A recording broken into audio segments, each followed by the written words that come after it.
Hello, everyone, and welcome to Fail to Find, an MTG podcast. I'm your host, Ben, with Bathroom Brews MTG. And today, I have my usual co-host, Wes. Wes, how you doing today? I'm doing pretty good. How are you doing, Ben?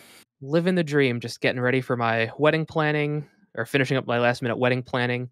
Some of these episodes will be recording, might come out after my wedding, so hopefully the next time you hear me, I'll be a lot less stressed. Today, we're going to just cover Commander Masters, the precons, the spoilers, our thoughts on the set as a whole. We're not going to dive into anything super specific, kind of a stream of consciousness podcast this time around. I'm excited for the set, and I'm excited to hear your thoughts on it, Wes. Yeah, it's been such an interesting preview season for this set. Like a lot of ups and downs about people's feelings from it has been how I've felt. There's been excitement and then the de-escalation of excitement and then people get exciting again. Very fun time. Yeah, it's definitely an interesting set. It's very expensive, and I wish it wasn't coming out right as I was getting married because I would be willing to drop a little bit more cash on it. But this is going to be a buy singles set for sure. Yeah, maybe treat people's selves for a set booster. Don't go crazy out there. Yeah, so let's why don't we just kind of discuss the it's a full reprint set. So let's talk about some of the most expensive reprints we have so far, and we'll see where it goes from there. Yeah. We're using Scryfall to help us organize our thoughts for at least the pricings of it. Uh and yeah, right off the bat, the first one, according to Scryfall, currently, um, the foil etched version of Hammer of Nazan, a card that hasn't really been printed that much. Great. Y- Then Jeweled Yeah, Lotus after that. I think Jeweled Lotus is definitely going to be one of the chase cards in this set. If you like CDH or just like more powerful casual EDH, um, it's great that they have so many variants of it. As much as I think the variants, um, is a great thing for sets because you then have a affordable. When I say affordable, I'm using that term loosely because it's still pre-ordering for $67 according to Scryfall right now. But you then have the really they're gorgeous frame breaks and stuff that are one of them is pre-ordering. I think it's the etched, not the etched, like the textured foil frame break is pre-ordering for $700. Um, Yeah. and the regular frame breaks pre-ordering for 130. So, if you want the bling for your deck, you can get that, but you don't have to spend $130 or $800 on a Jeweled Lotus. Yeah. Then the normal version is $67, Yeah, which which is is not half the cheap. price of a of a frame Foil break. etched. Yeah. Oh yeah, foil etched is Oh also yeah, no, pricey. frame break. You're right. Foil etched is it's like four times almost. But and that's gonna go down Yes, these are all probably. pre-order prices. Yeah, so that's gonna go down, especially if people are cracking collector boosters. Because the more card variants that you have, sometimes it will affect, especially with collector boosters, it'll affect those prices. Yep. Um, And like I think that's the other thing is we'll wait and see how much the set is printed and then the price of the set. Because it could have a lot of print, but if the prices of the boosters are too expensive, then it's not going to move. People won't yeah, open packs. So there's that weird where it's like everyone wants to buy singles, but there has to be someone cracking packs other than just stores. correct. So we'll And see stores how don't like much. to crack packs Yeah, it's because, easier to sell packs than it is singles usually. well, yeah, because if you're cracking packs, you are only selling the EV of the pack that you're cracking, and Yep. not the price of the pack. So stores don't want to crack all of their stock because you're not necessarily getting the value out of your stock. Um, it's the same reason that people will buy cases of packs and just hold on to some of them. Yeah, I think unless you're doing your Card Kingdom Channel Fireball, like one of those massive well, I guess not Channel Yeah, Fireball, but Card Kingdoms, Star City Games, um, Cool Comics, unless you're doing the giant openings. Because you work at our LGS yeah. on the weekends part time, and I can't imagine that they're cracking 5 cases of collector's boosters where you're like, No, it's oh usually boy. we'll crack a few collector boxes sometime. Like depends on the set and how much we get at a set. Of course. Man, I should see if I can do recordings for the channel and that and just crack boost. Oh, that'd be fun. I'll ask. I'm gonna ask him about that. Not take anything. Just record them there for the channel. Just record them. Give me Yeah, the because foil tokens. he does that sometimes Um, for I think Instagram. I don't remember. or Uh whatnot, probably. Maybe. Yeah, I actually don't know if Josh uses whatnot. He probably should. We'll find out. We'll I should get him to be an interviewee for the podcast. That'd be cool. We're on a tangent.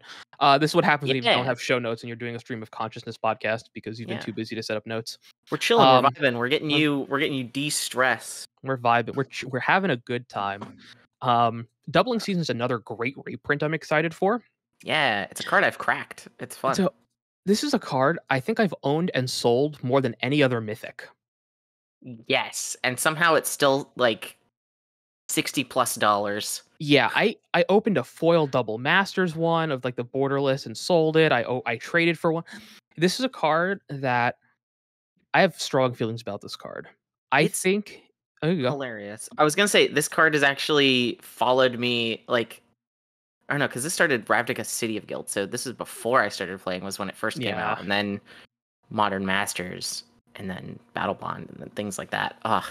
Yeah, this is a card I have very strong feelings about where it feels like it shouldn't be this price.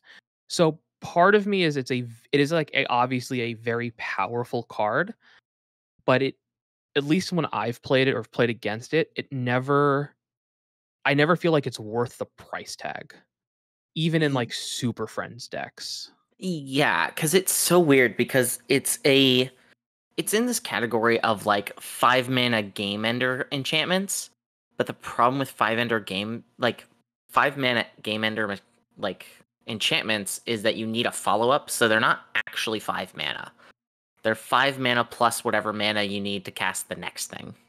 Yeah, like obviously if you have a walker out, then it's It's good. fine. Like it's good if you play, but you know when you plus a rules note is when you plus a planeswalker and you have this out, um, you don't put extra loyalty on the planeswalker. It's only when it enters I thought it would because be if an mm-mm, effect would. Oh, it's not an effect. it's It's a not an effect. price. It's a cost. Yep. Yeah, that's So so weird.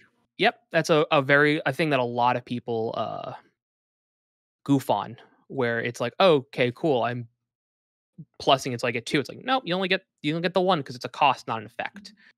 Huh? If a card like Chandra, there's a Chandra that says put a loyalty counter on each red planeswalker you control, then you would. But um Yeah, that's so otherwise, wild. it doesn't. So that's kind of where I'm like, I think this card is I don't want to say overrated, but I think it's the price to performance of it is not where it should be. Like I get the It's definitely living off its legacy, yeah, I like think. the doubling of tokens is very nice, but let's see here. Anointed Procession is currently a still expensive card. Anointed Procession is sitting at $40, which is obviously a lot because it hasn't really been reprinted all that much. No. And Parallel Lives is at 42. So this is $20 more than Processions and Parallel Lives. And you get the counters. And how much is Branching Evolution? But I those don't cards are also 4 mana. Branching Evolution, if you want the count, I mean, it's only +1 counters, but Branching Evolution's only $17 versus pre-ordering at 63. So even if it comes yeah. down to 50, let's say, like we'll be generous.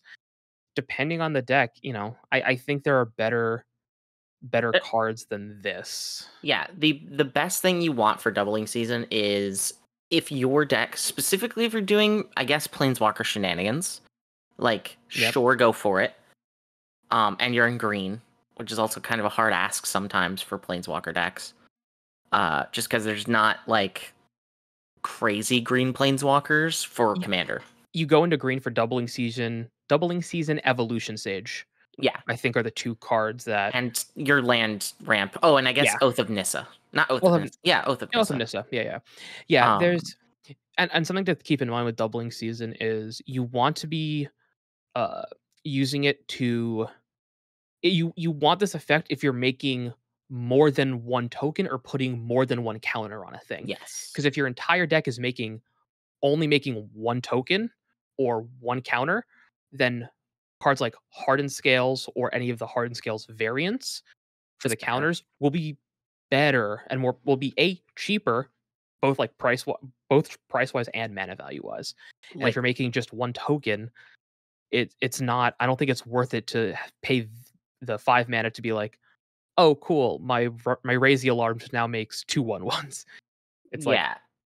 you have to have either big X spells like a White Sun Zenith would be really good with this, where you're making Like, a I think the but best deck that in my like pot of decks that I have, or group of decks that I have, that if I got a doubling season now, I would put it in Urtet.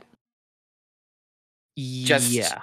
just like because I'm spitting out a bunch of tokens, I'm like putting 3+1/+1 counters on everything, making it 6+1/+1 counters. You kind of with doubling season, the best deck for it is going to be a deck that's doing both.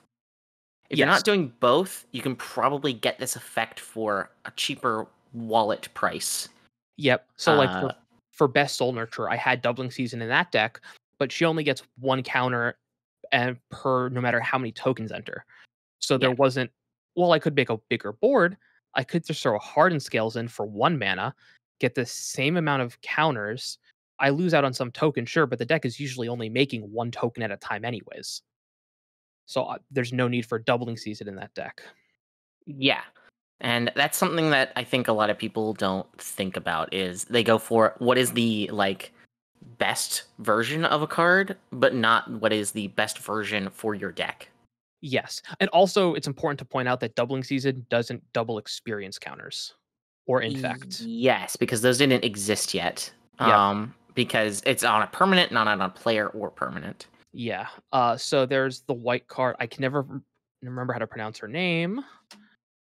She's from Baldur's Gate, I think, and she is just a white hardened scales, but it's also for players. Is it Lahir? She's like a Githyanki? Is that the one? Yeah, Lazel Yes. Valakith's champion. If one or more counters would be put on a creature or a planeswalker you control or on yourself, put that many +1 of each of those kinds instead. Obviously, that sucks with infect. Um, But you just kind of that oh person's no, your enemy it's that you would game. it's if you would Oh, put it's one of if those it's counters. Yeah, yeah. oh yeah, Never mind. don't put infect counters on yourself. Don't Icar Uh, rats yourself, I guess. yep. And also, I guess there's a quick proliferation note. I didn't realize this rule while we're talking about doubling season. Hmm. Um, you don't select what counters to double on something. So if you have experience counters and poison counters on yourself and you proliferate, you get another poison counter and another experience counter. Oh yeah, I didn't know that. if you see somebody doing experience counter stuff and you're like, oh, they're probably gonna proliferate, and you have a way to give them like an infect Do it. or a poison counter, I should say. Um, it's great. Yeah. Just So like, hey, you got to be careful. Don't go too crazy. yeah. Marin deck, get wrecked. Yep.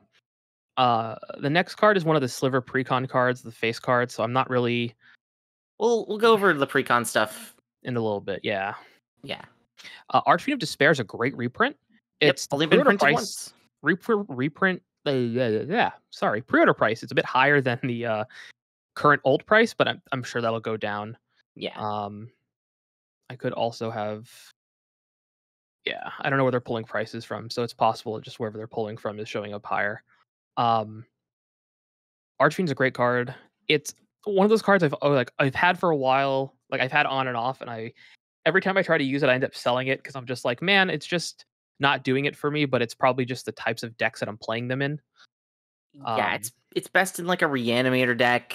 Um like or something like that can really ramp hard just because it's so much mana. Being yeah, an 8 mana card, like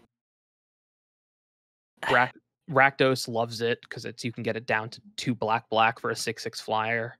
yeah. Like, yeah.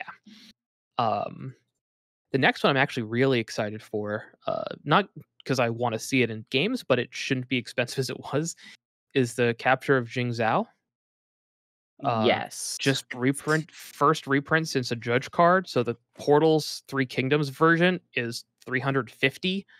Judge foil is 121, and the pre-order price is 52. Yes, I love it. And it should be going down because Imperial Seal was the same thing. Imperial Seal, uh, What's that card at now? it's climbed back up since the reprint. It's up to $67, but it's better Okay. than what it was at Yeah. 500, whatever it was. So, it's and this is an extra turn spell, so it's not going to be cheap. By the way, like Warrior's Oath, I think is the one of the best examples where the Portal version is still $277, but the Double Masters version is $3.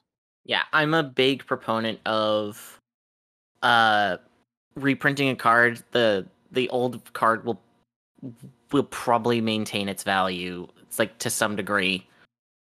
The new card will be cheap.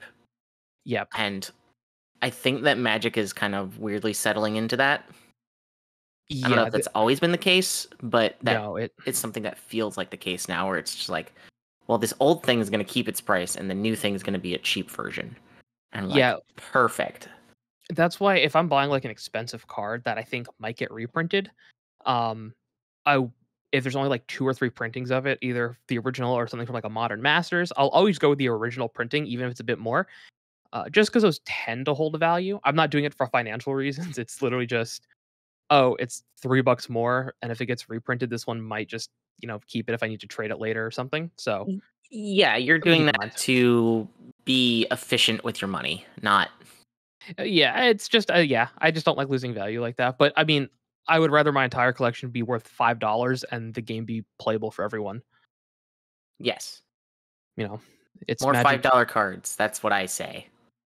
Well, I was listening to Tap Tap Concede this morning, Mm, and Wheeler made a great point of the reprints in the set that are good are the ones that are from like the $25 cards or 15 and $20 cards down to $5, where it's like, oh, great, that's a little bit more reasonable now. yeah. Where before, like the Fierce Guardianships and stuff, well, those were very expensive. They've like got their price cut in half, and they'll probably keep coming down. Oh, Um, yeah. Like, cards that have only had one printing are going to drop, like, decently. yep, or the Great Henge, for example, where that card is now at like $40. Oh, yeah. Um, and I think I sold mine. I sold mine at MagicCon Minneapolis before all this was announced, and Hmm. I'm checking the price history on the because I just had a standard Throne of Eldraine one. Let me see what the price history was. Tabletop. Um, and that was in like May. Yeah, so I sold mine for like 60 something dollars because I was just like, I'm not using it enough. It's good, but I'm like, and it's going down to like 40, $50 for pre-order prices. 41 right now for the Commander Masters variant. If you want the Tales of Middle Earth one, it's 52, which isn't that bad if you want like a cool variant. Yeah, isn't that bad for the nice party tree? Yeah, and then same thing with like Finale of Devastation. The pre-order price is high right now, but the War of the Spark price is 25, so I expect to see this card hopefully drop lower than the War of the Spark price ones on release. Oh, yeah. I also love the showcase version of that card. Yeah. Big dinosaurs. Song of the Dryad. I'm glad it's getting a reprint. I didn't realize that card was creeping up that much. Yeah, it's like $10. Yep. The pre-order price for the foil etched Actually, of is too much, yeah, the but pre-order prices are super hard to judge. Arachnogenesis is, I just a don't think good reprint. I don't think it'll stay at $50 to No. really like it's a it if it does, I think it's just because the one spite for Shelob. Yeah, there's a few But spider commanders, but like no, like it's gonna go down because it was only printed in a a commander deck. yeah, Before we were getting commander cards and set boosters. yeah. Spellseeker is a great one. That's a $15, $16 card that will definitely come down. It did get upshifted, which sucks. Yeah, so my one major critique besides physical pricing is some of the mythic slots. That's fair. And this is my big gripe right now with Wizards. Because the reason that some things are mythic is due to draft.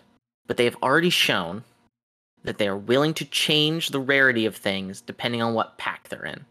They need to downshift some mythics to rares in regular packs. And then you could even do the same, like in set boosters, I'm sorry.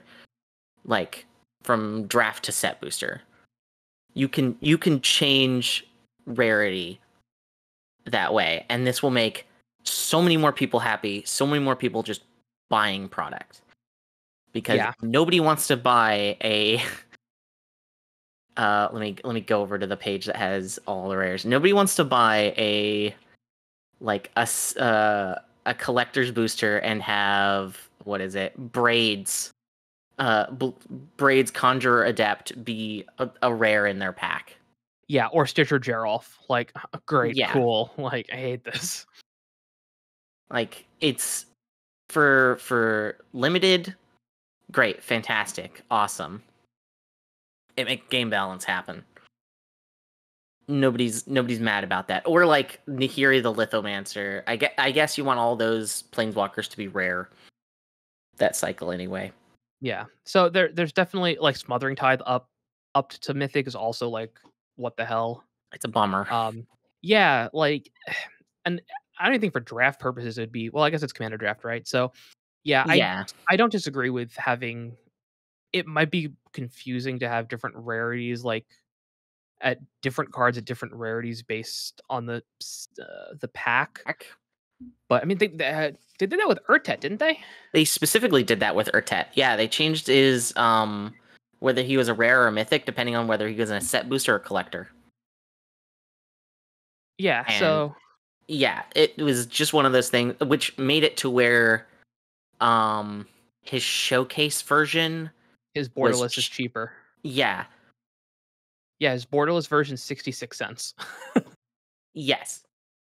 um, yeah, I mean, I think they should be doing that. I think it's a, again, I don't think every card there should be no mythics in a set. But if you're balancing cards specifically for draft environments, and you can downgrade them to from rare to rare from mythic in set or in collector's boosters, I definitely think that's a good thing to do. Because it then also ups the EV of collector's boosters. Because Yes. if a mythic that was a mythic for draft purposes is now a rare, you have a better chance of opening that in the collector booster. Um, yeah, I Yeah. think that's fine. It's just one of those things that I have a gripe with, given that like that's the reason given for some things being mythic.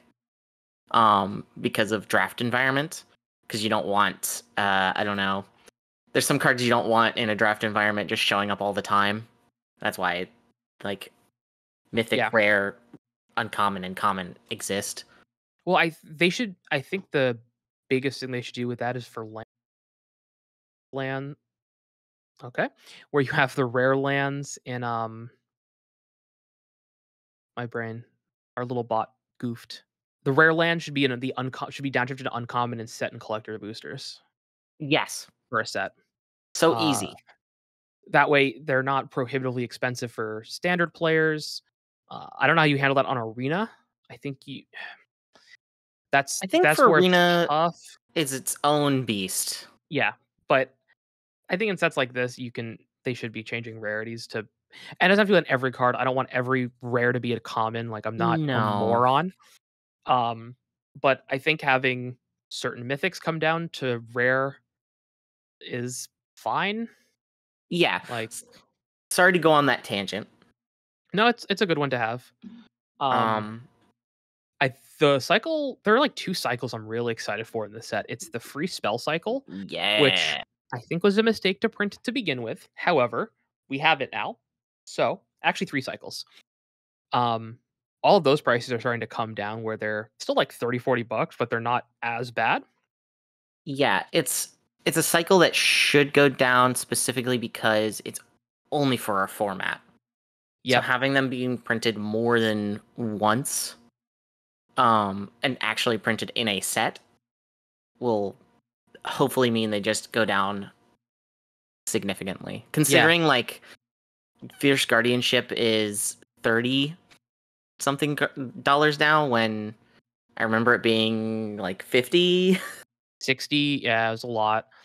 Um, um man, yeah, I didn't realize Steel Shaper Gifts is coming back in here. That'll be, go from yeah, hopefully $12 to a little bit cheaper. Crater Hoof's down to like $20 already. Um, Demonic Tutor's in this set and is already pre-ordering for 28. Uh, Nulamog, I think is it Nulamog that sees hunger? Is that Nulamog? yeah. Yeah, that's coming. Looks like that's going to be a lot cheaper. Jared will be happy about that. Yeah, He's been hunting for a foil foil. Ulamog. Um, yeah, no, there's some like really great reprints in this set that I'm excited for. I just wish the packs and everything weren't so how much or just weren't so expensive. Like, but Yeah, and that's oh, sorry. Go ahead. yeah, that's it. Feels a little bit wrong. Feels a little bit scummy too, coming out of a set that got a lot of people excited with Lord of the Rings. Yeah.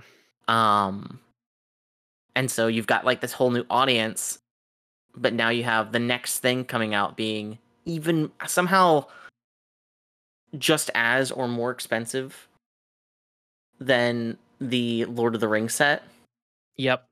which shouldn't be. It should be cheaper. Um, I think that's just bad planning in some Yeah. ways. Yeah. Like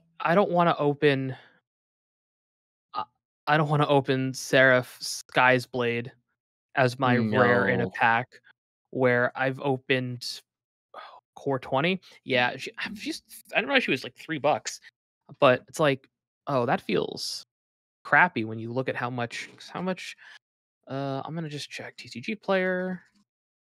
Let's see how much a set booster box is going for. Yeah, set booster box is going for 365. Yeah. And it's like, no. Just no. How much is a collector box going for? Well, here's the problem. Collector Oh, it's only boxes are not 4 as packs. yeah. Yeah, collector boxes are cheaper than set boosters, set boxes by a lot, but it's Yeah. still $200 for 4 packs. It's bizarre. Yeah. Um It that's a whole other tangent we can go on, like the so the other cycle that I don't know what the third cycle is that you're excited about. Or at least I didn't see it particularly, but the other cycle that I'm excited about is the medallions. Yep, that was mine. That was my second Oh, one.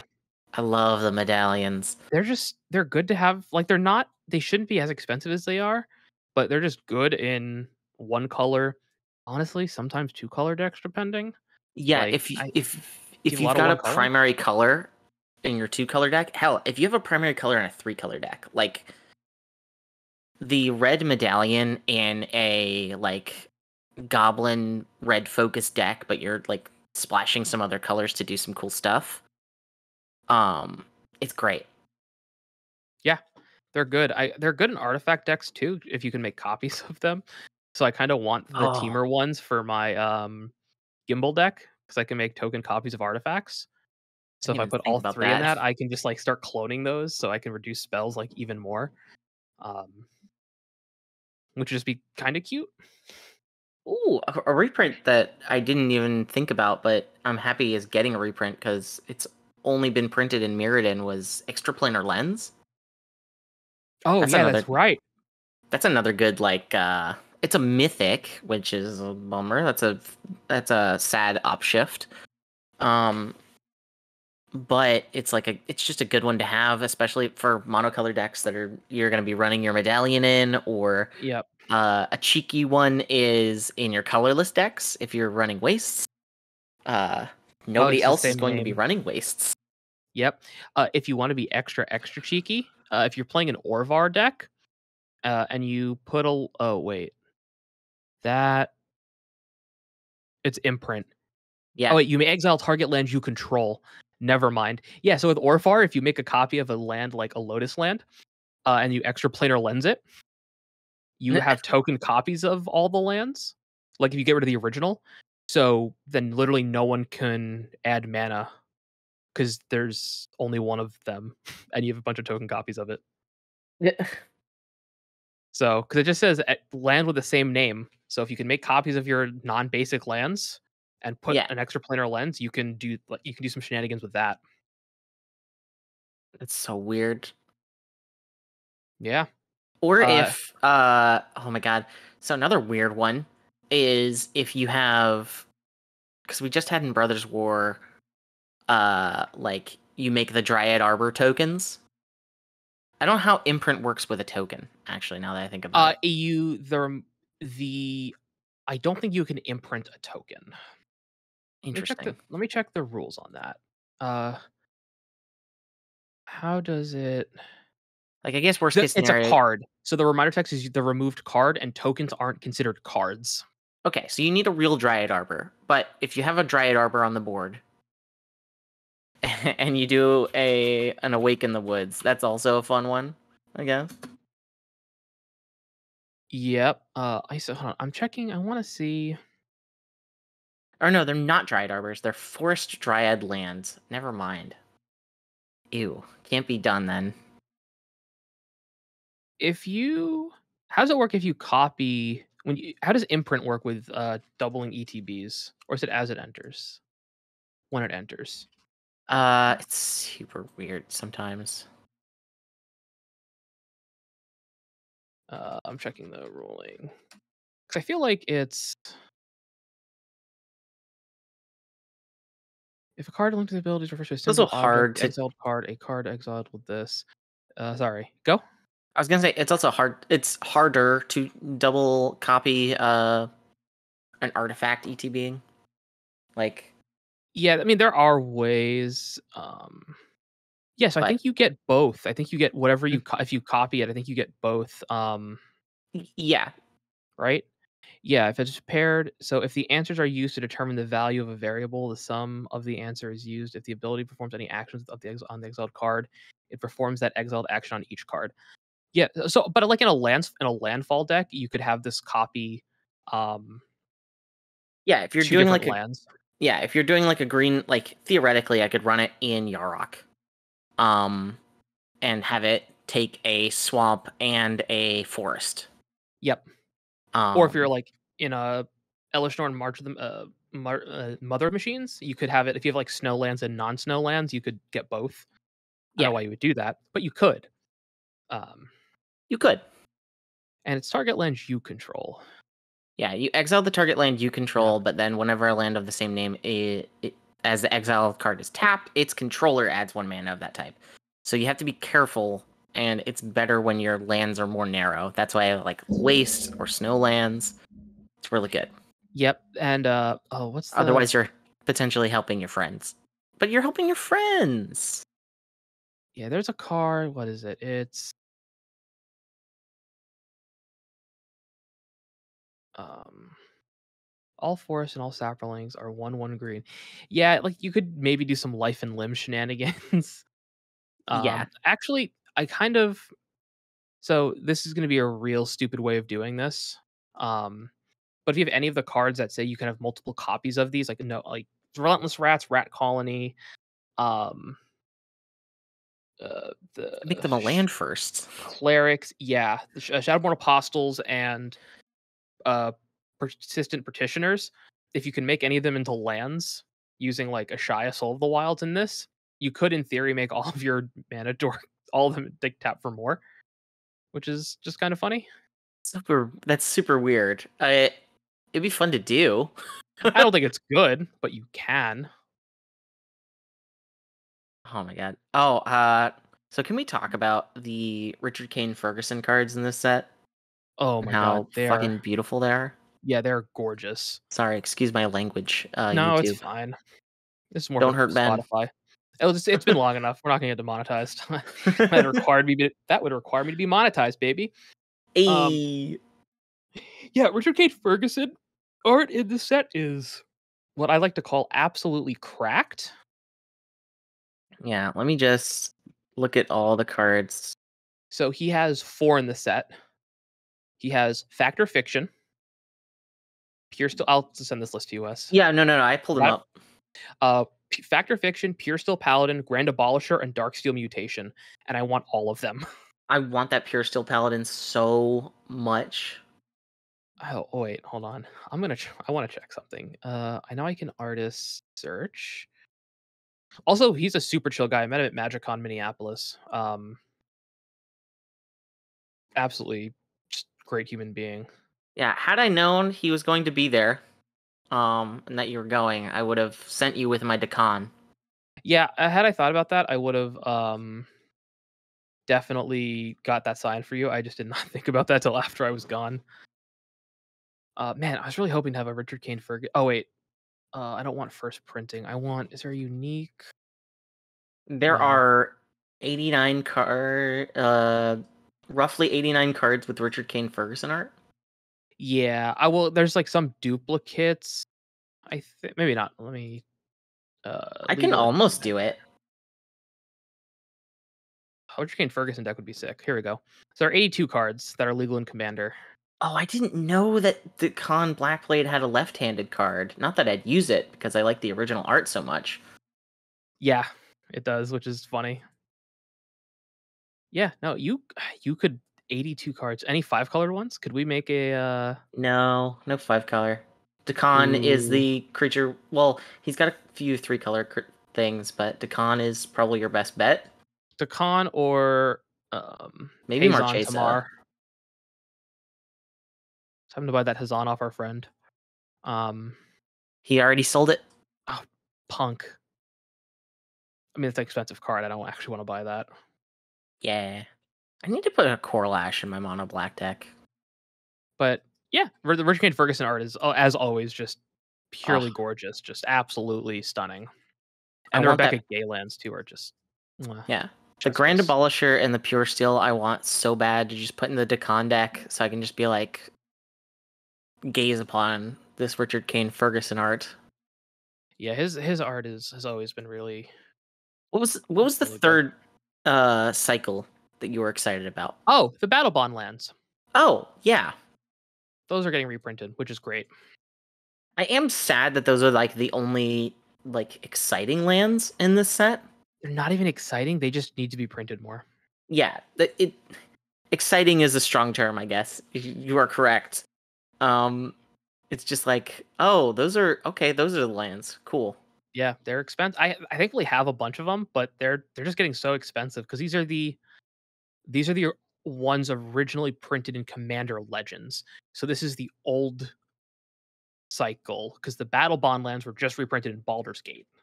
Okay. So these are the Orzhov is enemy colored. Yes. Great, the enemy. These are the enemy lands, Yeah. which I are good because those are getting expensive. I can't wait have until all of we get them though. a cycle of these kind of lands, but they're 3-color. That'd be nice. So they're well, so I saw a thing on Twitter from Saffron Olive, and it was talking about the like how all land should come into play untapped, like a house rule it. It's- Did you see that conversation in the Discord? yes, I saw Okay, that great. conversation. All right. So I'm not going to mention any names, but one of my friends replied with a bunch of stuff, and he's being pedantic. Thankfully, my other friend understood what I was talking about. Yeah, I it's something I would love. I don't think they're up for it, but um, I it would would love to be. try that. It would make some degenerate things. It.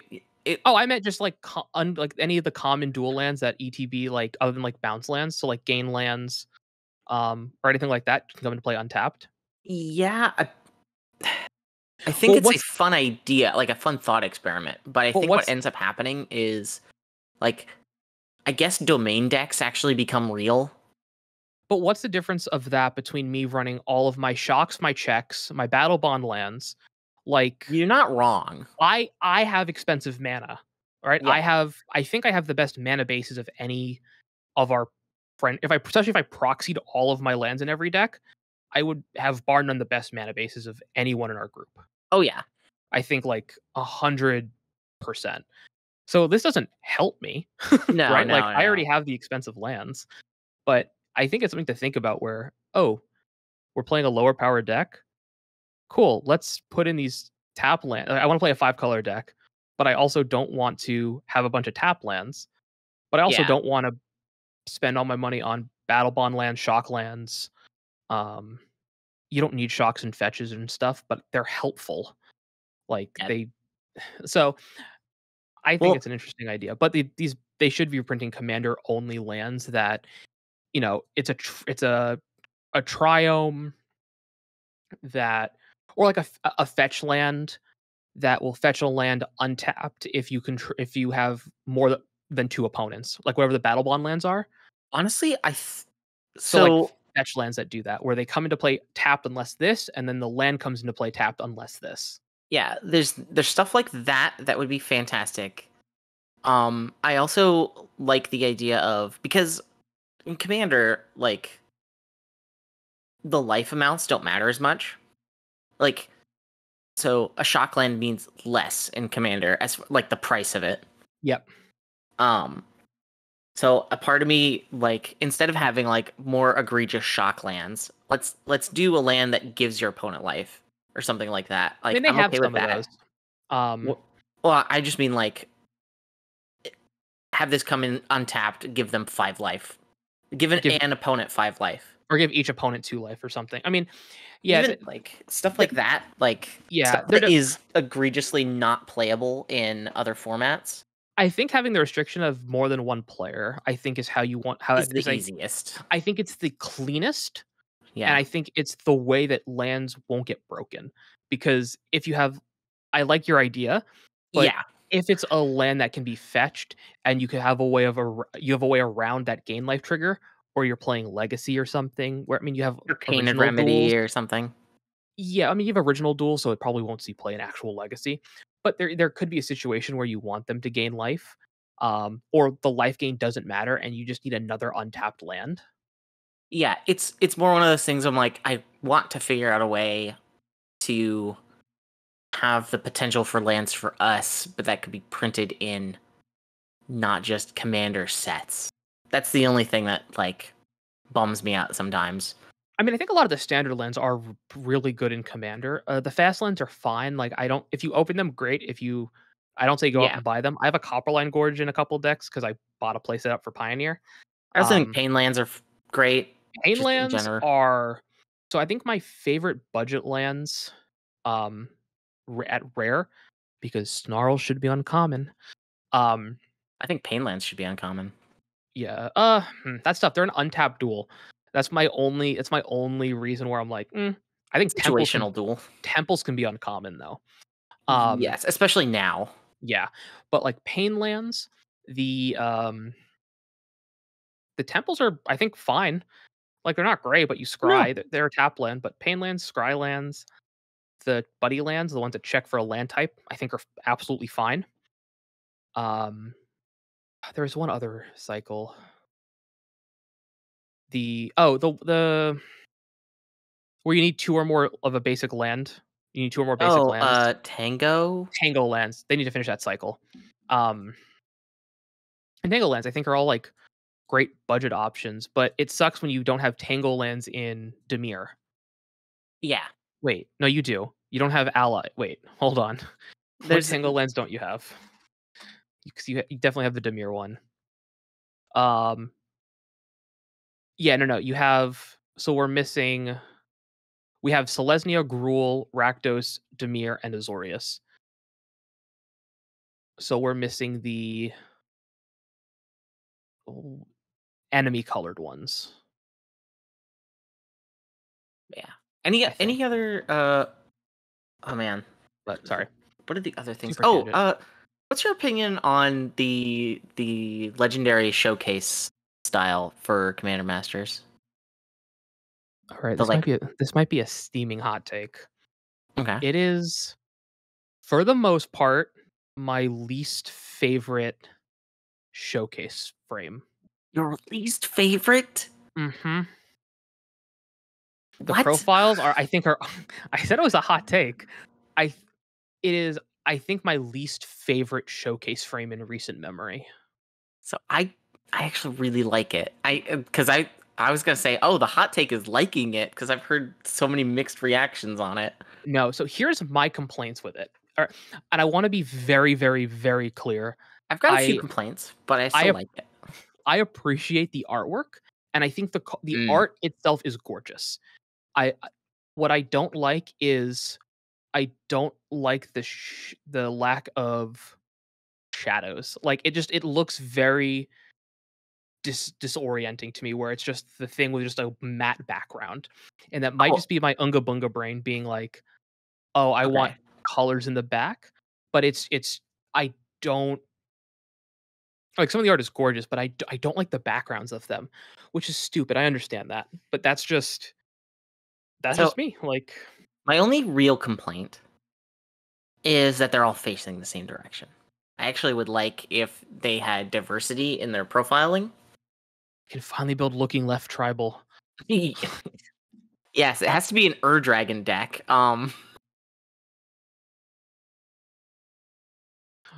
yeah, Actually, there's a lot of people that are looking left in like the art in general of this set. yeah. Like, some of them, like, the Mikaeus the Unhallowed art is just I love, like, the One of our character friends itself I doesn't love. like that art. Who doesn't like that art? Garrett. Garrett doesn't count as a person. Ooh. I don't trust his opinion on anything. But I was just like, but the McKay's art is rad. I Mika love it. It makes me uneasy. I love it. Like, I'm like, "Ugh," but I'm like, "Yes." I love the Azu like I love all the art. I actually don't like who do I not like? You're gonna like the one I like the most. I like Grenzo. Renzo's is good. He's very hunched. And it might be because there's the black outline of him, like, on the card. Yeah, it makes him kind of pop. Um, I but like the yeah. Savala one very much. I think it might be the Omnath one. The Omnath one kind of feels the least solid, which I guess is kind of the point, but also Oh, yeah, let me see the Omnath one. See, I love that Omnath one so much. But there's a um gradient. I like that there's, like, it looks like there's a gradient, and it just looks a little less. Yeah, I like that one. Again, it's my least favorite in recent history. Um, I love the frame breaks, though, for any of the cards that have frame break. I don't like frame breaks. I just rather have regular borderless. Oh, no, like, the flawless maneuvers, the borderless flawless maneuvers. Oh, I'm in love with that card. Same thing with any of the free spell cycle that has that treatment. I plan on after the wedding, I'm gonna try to get all of those in borderless. Yeah, I love borderless just No, in general. the fierce guardianship, that deflecting man, yeah, I want to get a cycle of all the free spells in borderless. That borderless frame break thing. Or if you want to get me a wedding present, you know what to do. Sure, maybe. I'll see. I'll Or see. I'll see what comes in the store. if you're listening, you can send me money at my PayPal with I'll have link down below, I guess. Give Ben a I'll wedding shill. present. I'm sure I'll he'll love it. I'll shill. It could be $4, I don't care. um Pay for this man in his trying times. Seriously, I had stupid weddings, so expensive. Oh, I just had another thought and I lost it. That's what happens when I don't have show notes. It was I guess lands. we're so organized, even with show notes. Yeah. Let's talk about the precons for a minute. Actually, let's jump there Yeah, for a few minutes for I've got opinions on the precons. the last few minutes here. What are your opinions? Go. So I think the precons. So I don't know if I recommend most of these precons. I don't recommend any of them. Continue. Like, regardless of the price. Um, I don't recommend the sliver deck because you're getting a deck that you really can't change. There's cards you can take out because they're bad, but that's not. And the mana base can be not awful. Yeah. If you want to make a cool mana base, I mean, go for it. There's space in there because it's all meh. Um, I don't recommend the Planeswalker deck to new players because it's a Planeswalker deck. And I don't know if I recommend the Avzan deck to new players because it's a graveyard deck and it's 3 colors. So that can get complicated for newer players, although it's fun as an idea. And it has disconjoining ideas with like sacrificing your enchantments and having a backup commander that doesn't quite work. None of the backup commanders work in these decks. It feels like. I feel like the Jeskai one's fine. The Spark Touched Hunter Yeah, is fine, but that feels like you want to build a singular Planeswalker type deck. yeah, Like if you're building a Chandra's Matter deck, you go Jeskai, you play this, you play all the Chandras in the world, and then you just support them with blue and white cards. yeah.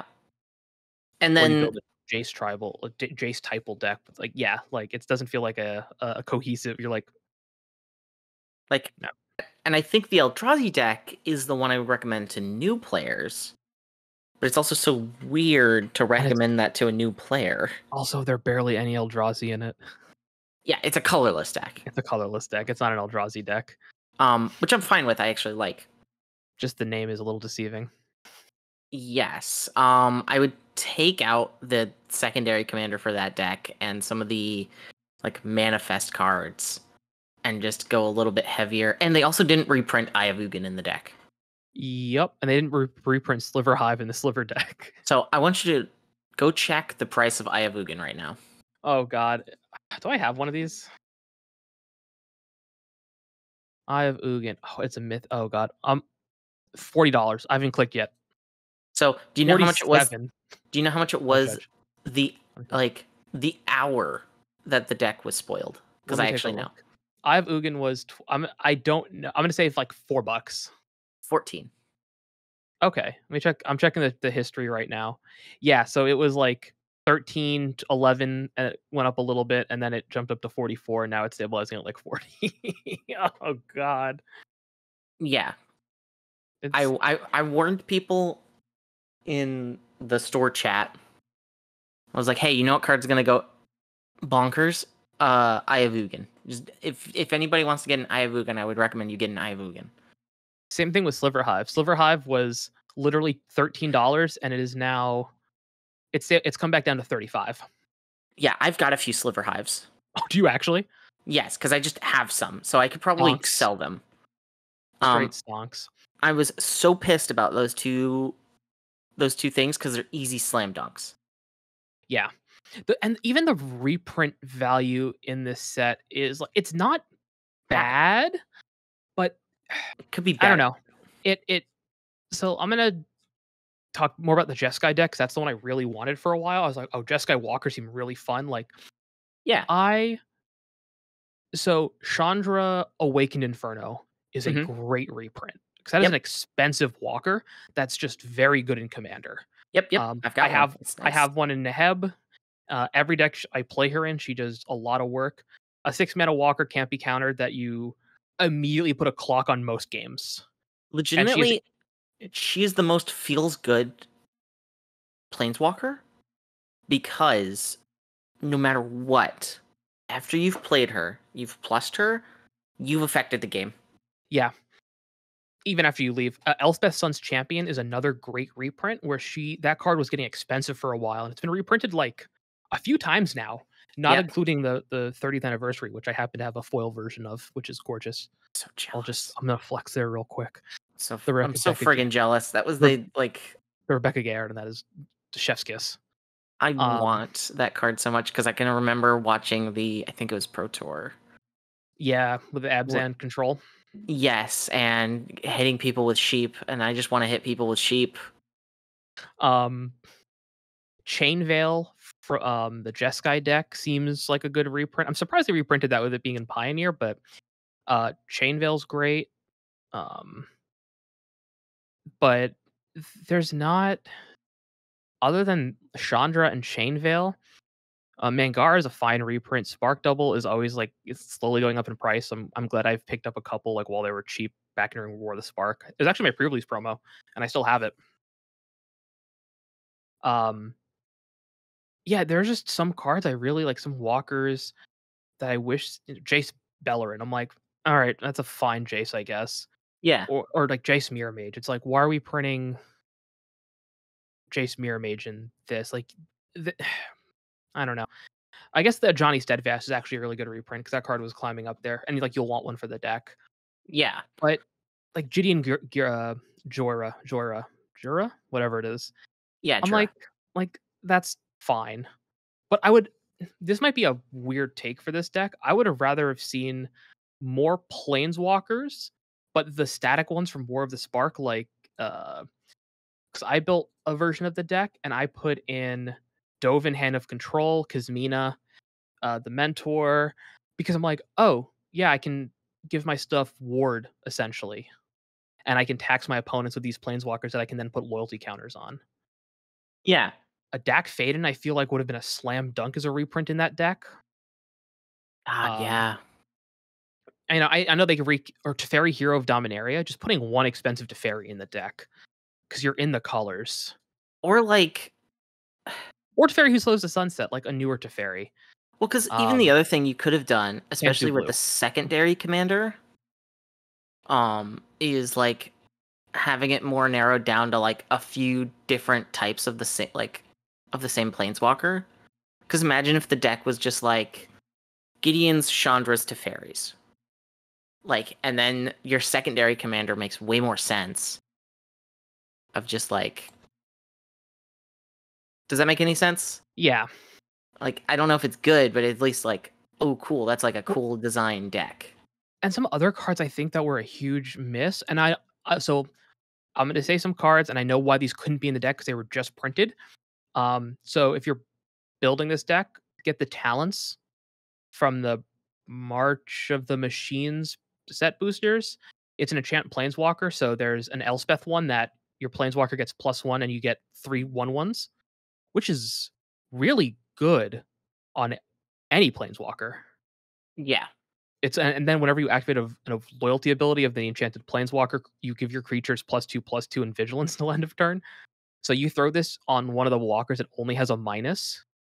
So Dovin Hand of Control or a Kazmina that have really good like static abilities, and you can just start and they come in with a lot of loyalty. So you can just start plussing them. The talent, uh, oh my lord. Rowan's talent.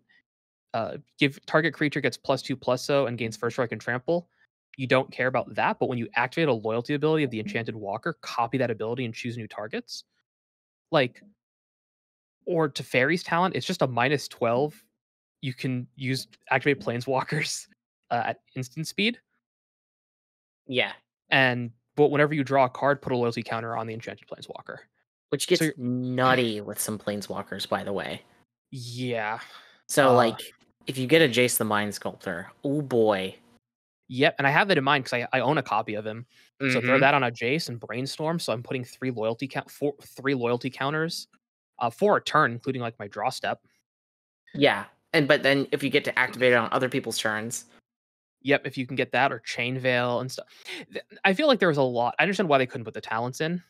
yeah. But Inexorable Tide seemed like this would be a no-brainer to put in here, and it Yeah. hasn't been reprinted since Modern Masters 2015, and it's now up to $13, and I think I still have a copy. Um, the other cards I'm surprised they did put Spark Double, which is great. The Yep. other cards I'm surprised they didn't put in the deck, um, again, I guess they're probably because 'cause it's been reprinted recently. So, Kaikar's Wind Fury is in the new set. Third Path Iconoclast, and Monastery Mentor. These are all cards that when you cast a non-creature spell, make a token. These are great because you're casting a lot of planeswalkers. Yeah.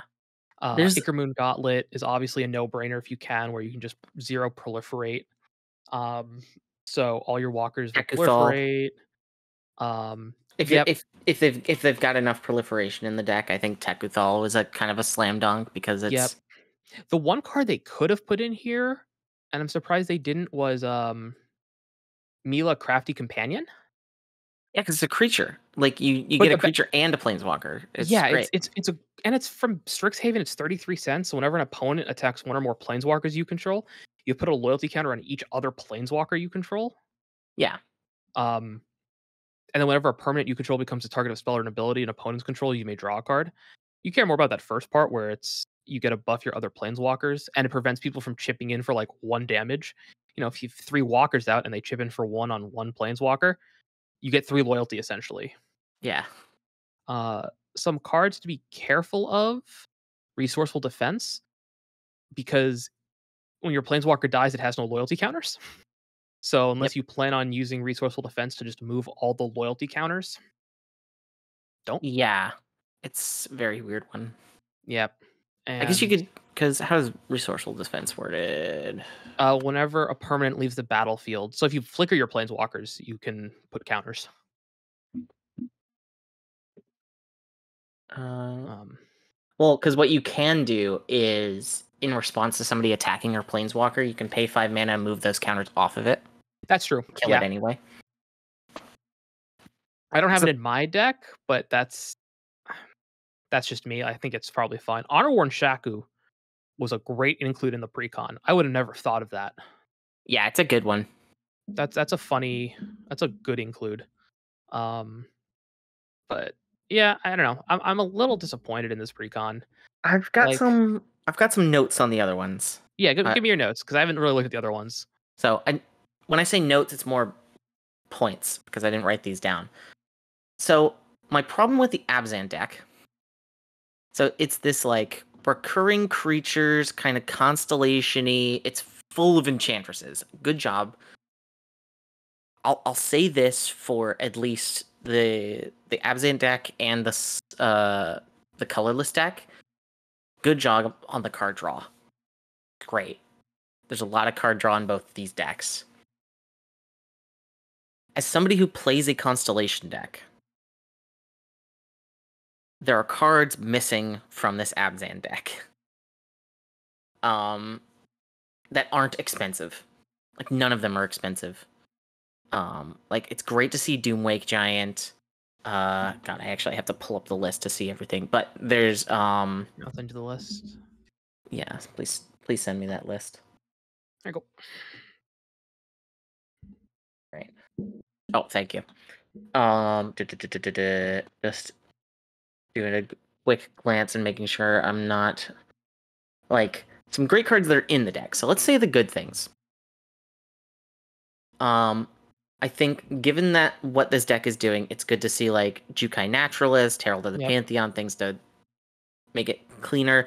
Destiny Spinner, great card to have just in a deck. Sanctum Weaver, Sithis Harvest Hand. Sithis, like yeah, Satyr Enchanter, Mesa Enchanter. Like they have so many enchanters in this deck. New Nyx Sweeper, Erebos.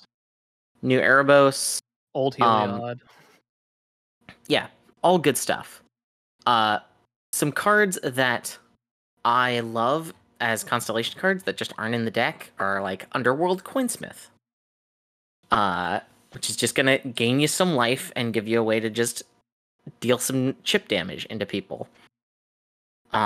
Especially since you're pulling things back from the graveyard. Is Rancor in this deck? Rancor's I don't Not. believe it is. But once again, you can't return it with your commander, so that makes sense. Oh, that's What Starfield of Nyx. Starfield the Next, great reprint for this deck. Just like a way to win the game. Same thing with Grasp of Fate. Also great. I didn't realize I haven't looked at any of the other decks. Dryad. Oh, Dryad reprint's super good. Yeah, it's a really good deck. It's just one of those like, oh man, kind of interesting that they put some of these things in here. Like, I I might have a real hot take here. yeah. I want you to do me a favor. Mm-hmm. This is an enchantment deck. Mm-hmm. I want you to scroll down and I want you to see what artifacts are in this deck. And I think, unironically, you'd be better off cutting Soul Ring and Arcane Signet for Utopia Sprawl or any of the enchantment land ramp, and then Yep. or both of them. I think unironically you'd be better off putting in. I think you definitely cut Kodama's Reach for one of those. Yep. Like Farseek, Rampant Growth, fine. Kodama's Reach, that's 3 mana. That's too much in your enchantments deck. Because that's when you want to play an Enchantress or anything else. Yeah, I'm man, this might be I don't know if this is a hot take. I know why they reprint Arcane Signet and Soul Ring in every precon they can, but it feels like in this Enchantress deck, for example, they're obviously good in the deck, but you can put something in that's more on theme with the deck that isn't just Soul Ring and Arcane Signet. Yeah. Um, I would rather them just put Soul Ring Arcane Signet in as extra cards in every precon and then have them have 2 other cards to, like, put in the reprint slot that are on theme. God, And if you want like you know it'd be hilarious if like in set boosters instead of basic lands, just like a Soul Ring or an Arcane Signet. oh, geez. That'd Well, just be you like, let's flood the market with them. I mean, you Fuck can it. crack these in draft. Yeah. Um, so And it's but just one of those things where I yeah, think it's very funny. it's just I don't know. I see those and I'm like, "Yeah, they're good," but Like, you can cut them for more on theme cards that'll, like, help your deck more. which they did. Like, Greater Tanuki is a great example of just like, oh, yeah, it's got a channel of 3. You get a basic land, put it on the battlefield tapped, but then you have a 6-drop in your graveyard that you can recur with your commander. Except it comes back as a 3/3. Except it comes back as a 3/3, but still. Yeah, like, it's I like the channel, cards. I think the deck is, like it looks fine, but for how much it's pre-ordering for, I it's Yeah. and Like, then I what's the think mana base? Daxos is a card that's just missing from this deck. Just, And even the mana base, like, there are no pain lands, and those aren't expensive. You have signet lands and the like, yeah, it's yeah, they it's could do so definitely one much of those, more. like, I think it just misses just by, like, a little bit. Heliod's Hall of Generosity would have been a great place to reprint that in here Yeah. I didn't know from, like, Sithis was so expensive. she's used Modern Play. Okay, that makes sense. Wait, why is she $30? Oh, wait, no, that's just Is that just her the version that's of just her? that version, yeah, the MH2 version Okay. is a dollar, I was like, what the heck? Um, 72. like, yeah, once again, like the secondary commander for this deck is very cool. I think all the secondary commanders are super cool, but not for these decks, Yeah. which is kind of the bummer sometimes. Yep. So I think Um, all but yeah, that's just this deck. I know I'm probably rambling and not like being cohesive about this, but it's one of those things where it's just like I as somebody who loves Constellation, this is like just missing instead of just hitting. yeah, I wish they just the reprints were maybe a little bit better and the MSRP of the decks were because if these were $40 decks, I wouldn't have an issue with them, I don't think.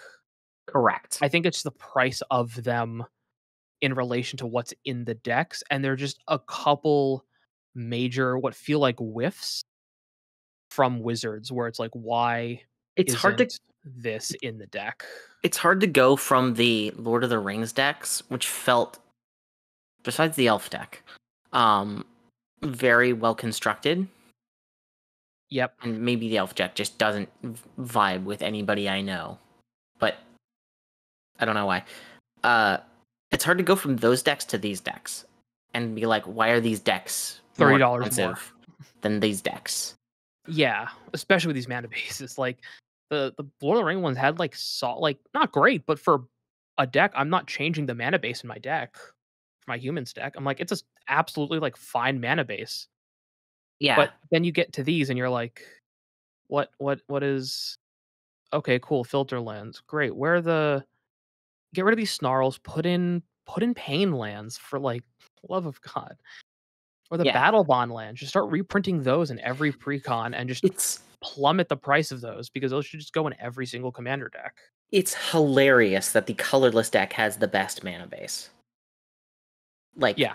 as far as like a constructed mana base, it just because they couldn't be easy about it. There wasn't like, Yeah, you just play a bunch of good utility lands. Like you can even you can probably cut the 15 waste and play another 15 like solid utility lands. yeah, you could. It's like, yeah, there's a whole like sub theme in the colorless deck of +1/+1 counters, like because of manifest and like the secondary commander. I'm not a fan of those. Those could be easily replaced, except for like Stone Coil Serpent. That's just a good card. Yeah. Like, Yeah. it's just good cards that are go along with them, and that's fine. But it's Yeah. just very odd. Yeah. I don't know. Like, Um, oh, Culture Complete's in this deck. That's cool. yeah, no, I think like Lightning the Greaves. colorless deck is Hit That solid. Betrays. Yeah, like again, these seem like really good reprints. I just wish the precons themselves weren't as much as they are. Yeah, Like that's all. and Um, then one note I have for the Sliver deck is, wow, I really like the secondary commander. It's a shame it's in this deck. yeah, Like, that's the card I want to do for like janky 5-color tribal. yeah. Uh, The Sliver deck too. It's the most expensive, but I don't know. These decks just they're not don't do it for me. exciting. Like I think I was telling you off camera or off recording. Yeah, For the Planeswalker deck, personally, I can build a deck that is the cost of the precon, and I think is better than the precon. yeah, And I if I were to not change the mana base of this deck from what I have, which is all my like Fetch Shocks, Triome, Battle Bond lands, and all my good lands. The deck is 100 and change, and that's including Y- like Jace the Mind Sculptor, which you yeah, do not and need for the deck. that shouldn't be the case before the deck even comes out. When it's like a year or two later, that's fine sometimes. When it's just like, oh yeah, those cards got reprinted, so they're cheaper now, so they don't have to cost as much. But it's Yeah, really weird when it's before the decks come out. because normally you can build like a budget version of a commander, but I'm like, oh yeah, I can include all the cards I want, and then some of the ones I don't want. Yeah, Where I included Dak Faden and Comet Stellar Pup, which I don't think either of these cards should necessarily be in the precons, but they're good planeswalkers to add. I was able to add uh, the blue Dominus for proliferation. I was able to add Acre Moon Gauntlet. I don't have Teferi's Chain Veil, but I have a deck full of snarls, which I don't like, but they're fine. Most pain lands, the buddy lands, the signet lands, the temples, once some scry lands, and it's like, yeah, the mana base feels, I think, better, and you're still in $80, and you still have all the talismans. yeah, You have a solid deck here, and it's just frustrating that the decks don't feel like they're even remotely worth the price. I'm gonna pick up the singles from the Planeswalker deck that I want in Commodore Guff, and that's it. I'm not, yeah. and it could be that I have a good collection, so this is easier for me. But even from a new player perspective, I wouldn't suggest them pick this up. No, I it's wouldn't. and I I hate snap. that. Yeah, I snap recommended the Lord of the Rings decks to. You'll meet him. My best man got Oh into yeah, Magic, and I snap recommended him the Humans deck from Lord of the Rings. I'm like, it's three yeah, colors. It might be a little bit more like complicated for a new player, but I'm like, mana base is good, theme is good, and I understand like they don't have to necessarily release commander decks just for onboarding new players, but that is the goal of precons generally. correct. And it's like it just feels like such a bummer after a set that was designed to get more players into the game to have this be the next thing that comes out. Because Yep. like it would be different if this was like it's hard to explain. If this was like a like If this was advertised as a premium set, but it's not. And it's coming yeah, in at premium set prices and then some. yes, and It just it's is. just one of those things where I think it's also just really bad timing. They really shouldn't have put these two sets next to each other. Yes. Um, I think this should come after like after the next, is it Eldraine the next set coming out in standard? I believe so. Yeah. Oh yeah, because spoilers start in September. Ugh. Um yeah, I think the timing of this is just very, it was like Baldur's Gate and Double Masters. It's the same Yeah, situation, kind of. But that's the feeling of like you have, I mean, I guess both of those sets were kind of received, but you have Lord of the Rings, which is a critically, I think it's a lot of people love that set. And yeah. not People even were as a Lord of the Rings skeptical. person, the power level felt good. The cards are reasonably priced. There are some expensive cards, but it's a good set. Yeah, like overall, man, you guys did a good job. We didn't believe in you, and you did a good job. Yeah. And this set felt like you guys have all the potential in the world to slam dunk this set, and for some reason, it just Especially in the pre-con ad. Like, the entire set being all reprints is fine. It's just the yes, price no, of that set being expensive. Um, and with it this set being full reprints, I would have loved to have seen some of the more expensive reprints in these decks, yeah, like, it's where they it's could. just one of those things where it's like you guys, it feels dirty, if that makes any sense. Yeah. I hate the mindset of we don't acknowledge the secondary market, but we've done a full reprint set, so it's going to be more expensive than normal sets. Like, so it feels very awkward. And I know it's always been the case, but this feels more egregious, and it feels wrong after a set that got a bunch of people into the game. So a reprint set after a bunch of people getting into the game should be a way to like help get them deeper into the game, where this Yep. feels like it will turn a lot of people away because they'll be like, well, I just spent a lot of money on Lord of the Rings. I don't think I can invest in like I don't know how much packs are going to be, but like they're going to be more expensive than like what they should be. Yep. Because I'm so curious. So I'm checking the price of the command of the new pre-con, and I'm just gonna cut all of, like, the new cards. Even the new cards are coming down in price, Yeah. um, for, like, pre-order pricing. 13 $15 for that, 15, 25, 32, um, 32, 37, 37, I'm still looking, 41, 43, 53. So I'm looking at the price of the deck. So it's 195 for everything, including pre-orders. So it's like 100 and change. So it's like you get 20 extra bucks if you buy the pre-con Yeah. at pre-order prices, roughly. Yeah. I am glad that it looks like on like TCG player some of the pricing is going down for the Yeah, precons.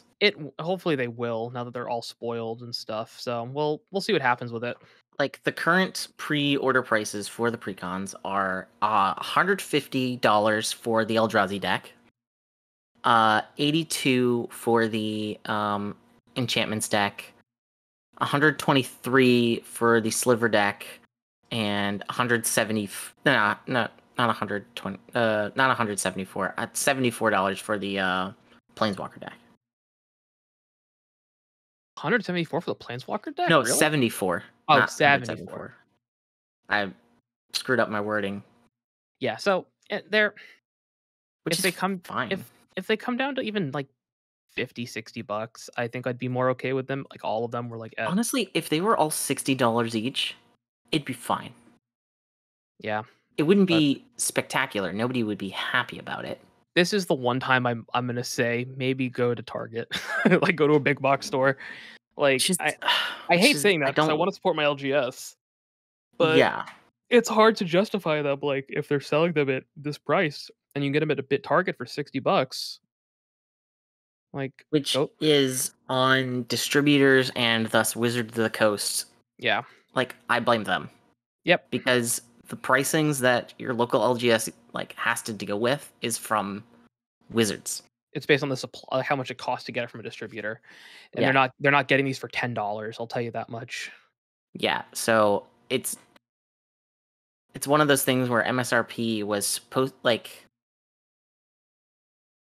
it was Yeah, supposed to be a thing to like getting rid of it was supposed to be a way to like help a little bit, so in case things like become more expensive they can like we can adjust and then it's proper and things like that, but it just makes it to where they're just going to sell them to big box stores for a low rate, and they're going to sell them to everyone else for a high rate is what it's become. Well, even if they sell them to the big box stores at close to what your guy like, the big box store doesn't care if they're selling them for $5 profit. Like, they're a Yeah, big box store. They're this is 0.01% of their total revenue stream. correct. Like, they don't give a crap. And they also don't need to invest in it as heavy. Yeah, They can just get like, but they will. They'll just incidentally invest in them heavy. yeah, but alright, well, that is, I Yeah. think, So, all our thoughts on the Commander Masters stuff. like, I don't want to be negative about it, Yeah, but it's gonna be good stuff. Like, maybe crack a pack. the buy singles. If and buy singles. But this is a let people who wanna open a lot of packs, the Jeweled Lotus or whatever, open the packs, and this is a buy singles product, Yeah. I think. And if the print run goes on, it's very possible the price comes down as the print run continues, because I think this print run is gonna, I think from what I heard, it's gonna be like a 2-year print run on this product. Or maybe that's Lord of the Rings. Which, Definitely Lord of the Rings. If it depends on the print. If this has a long, like, shelf life, you'll see the prices of that stuff of the packs go down probably, or you can get them at big box stores for a little bit cheaper than you would your LGS, which sucks. Again, I'm for supporting the LGS, but sometimes it's tough. yeah, if this set has a large enough print run and it keeps going, maybe in a couple months, people can do some drafts reasonably. Yeah, I'm gonna say wait like 3 to 4 weeks to buy singles after the set releases. I think that's Yes. when you'll see the cheap, like, probably get to around the lowest prices. Um, and that's Don't probably when blame I'll be, us if you invest bad. yeah, and that's probably when I'll be getting them too, is because that'll be 2 weeks after my wedding, so hopefully I'll be okay. But and I think with that, we'll wrap this show up. I have a meeting to get to in about 4 minutes here. Ooh, yay, recording on lunch breaks. Um, Yay. so thanks for listening. If you're listening to this on Spotify or wherever, just give it a like. Either there's an option to leave some feedback. I would love to hear some feedback on this show as we continue to kind of get our bearings. After my wedding, I will be releasing weekly episodes with Wes, covering Yeah. whatever happens during the week, or we'll have some pre-recorded stuff just going over different topics, maybe what articles I'm talking about, or just some news. So Yeah. if you have any suggestions for a show, definitely let us know in the comments wherever you're watching this. Wes, where can people find you? Well, you'll find me in the comments below on the YouTube channel, and I've left Twitter. Uh, Good call. I should. or sorry, it's not Twitter anymore, but whatever it is. But I'm on Threads technically. Axel Explode. Um, Are you on Mammoth or Mastodon, whatever it's called? no. I'm on that. You should get on that. But yeah, if you see Axel Explode on the internet, it's probably me. There's a high chance. As for me, you can find me on youtube.com/bathroombrewsmtg, patreon.com/bathroombrewsmtg. You can find me over at oh, my brain. Twitter at bathroommtg, and what else? I think that's it. So, as always, this has been Ben with And this Bathroom is Brews Wes. MTG, and remember, always wash your hands.